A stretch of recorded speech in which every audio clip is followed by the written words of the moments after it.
आप welcome to our channel Royal Classes. आज हम लेकर आया हमारे क्लास 11 के रिवीजन सीरीज पार्ट 4 में।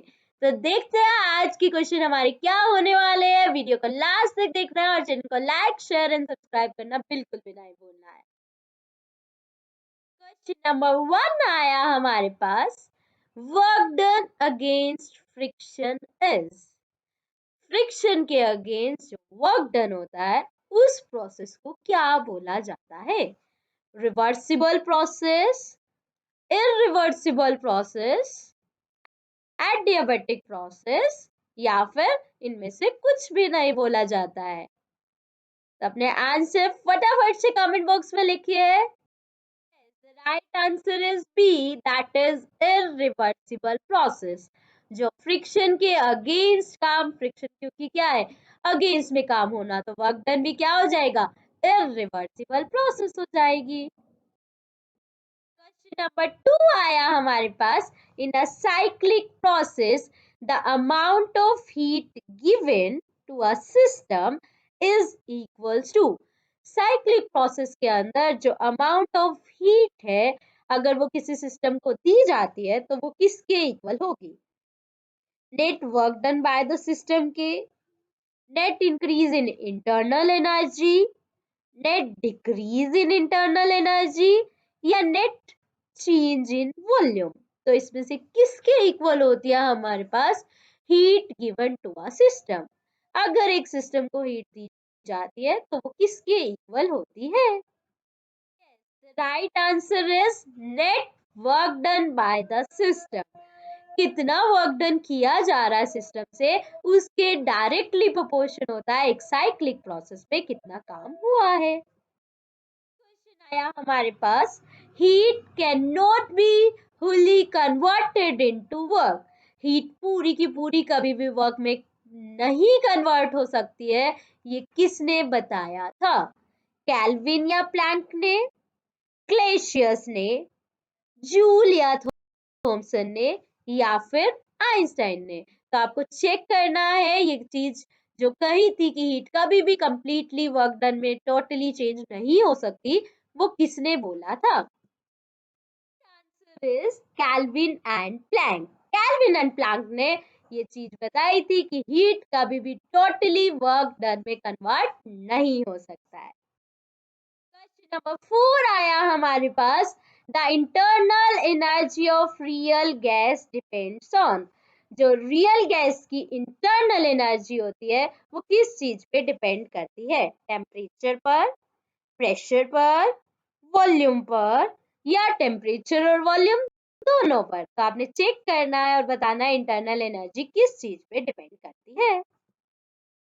The right answer is D. Internal energy temperature और वॉल्यूम दोनों पे डिपेंड करती है रियल गैस की। ठीक है, तो रियल गैस की इंटरनल एनर्जी डिपेंड टेम्परेचर पे तो करती है, पर साथ ही साथ वो किस पे करती है? वॉल्यूम पर। आया हमारे पास, the area under PV diagram represent. PV diagram के नीचे का एरिया हमें क्या देता है? State of the system, heat supplied to the system, change in internal energy of the system, या फिर work done by the system। PV diagram का एरिया हमें क्या प्रोवाइड करता है? The right answer is area under PV diagram gives you work done by the system। PV diagrams को बोला जाता है ऑल्सो इंडिकेटर्स डायग्राम। तो इसके नीचे का एरिया हमेशा क्या देगा? वर्क डन देगा। क्वेश्चन आया हमारे पास, if dq is the heat supplied, du is the change in internal energy, dw is the work done, then first law of thermodynamic state। बोला हमारे पास फर्स्ट लॉ ऑफ थर्मोडायनेमिक्स हम लोगों ने पढ़ा था, that energy can neither be created nor be destroyed. अब उस law से हमने मैथमेटिकली क्या निकाला? dq equals to du plus dw, dq equals to du minus dw, du equals to dw minus dq, या फिर dq minus du plus dw equals to 0। The right answer is dq equals to du plus में dw। First law of thermodynamics का जो हमारा mathematical version है वो क्या होता है, dq equals to du plus में dw। जितनी अमाउंट ऑफ हीट हम देते हैं वो दो पार्ट्स में डिवाइड हो जाती है, internal energy and work done में। क्वेश्चन आया हमारे पास, the efficiency of all reversible heat engine working between hot and cold reservoir is same, depends on fuel, depends on pressure और डिपेंड्स ऑन वॉल्यूम। जो efficiency होती है heat engine की वो किस चीज के ऊपर डिपेंड करती है? The right answer is efficiency is same। अगर हमें हॉट और कोल्ड रिजर्वायर फिक्स कर दिया है, मींस टेम्परेचर फिक्स कर दिए हैं, तो एफिशिएंसी हमेशा क्या रहेगी, बिल्कुल सेम। क्वेश्चन आया हमारे पास, the second law of thermodynamic applies. Second law of thermodynamics हमें क्या बताता है, that whole of heat can be converted into energy. सारी की सारी हीट एनर्जी मैकेनिकल एनर्जी में चेंज हो गई है, या कोई भी हीट इंजन की एफिशिएंसी 100% नहीं होती है, या फिर some heat engine working in reversible process can have efficiency 100%, or a refrigerator can reduce the temperature of absolute zero। तो इनमें से ऐसी कौन सी बात है जो सेकेंड लॉ ऑफ थर्मोडायनेमिक्स हमें बताती है?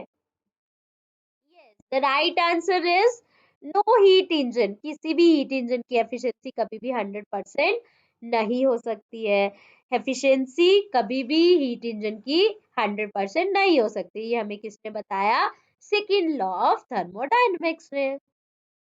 क्वेश्चन आया हमारे पास, the equivalence of two system in thermal equilibrium is represented by. Thermal equilibrium में कोई दो सिस्टम है, उसके क्या इक्विवेलेंस होते हैं, उनके टेम्परेचर, हीट, स्पेसिफिक हीट या फिर energy. The right answer is temperature. जब भी थर्मल इक्विलिब्रियम में होगा तो टेम्परेचर हमेशा क्या रहेगा, सेम रहेगा। ऑल द थर्मोडायनेमिकली प्रोसेस के अंदर सारे थर्मोडायनेमिक वेरिएबल हमेशा क्या रहते हैं, कांस्टेंट रहते हैं। क्वेश्चन आया हमारे पास, in a thermodynamic process the volume remains constant, the process is called. एक थर्मोडायनेमिक प्रोसेस हो रही है जिसके अंदर वॉल्यूम हमेशा सेम रह रही है, उस प्रोसेस को क्या बोला जाता है, आइसोथर्मल, आइसोकोरिक, एडियाबैटिक या फिर isobaric? The right answer is isochoric. Isochoric बोलते हैं जब वॉल्यूम हमेशा क्या रहती है, सेम रहती है। तो ये थे हमारे आज के कुछ एक इम्पोर्टेंट क्वेश्चन। ऐसे इम्पोर्टेंट क्वेश्चन देखने के लिए चैनल को लाइक शेयर एंड सब्सक्राइब करना बिल्कुल भी नहीं भूले। Thank you.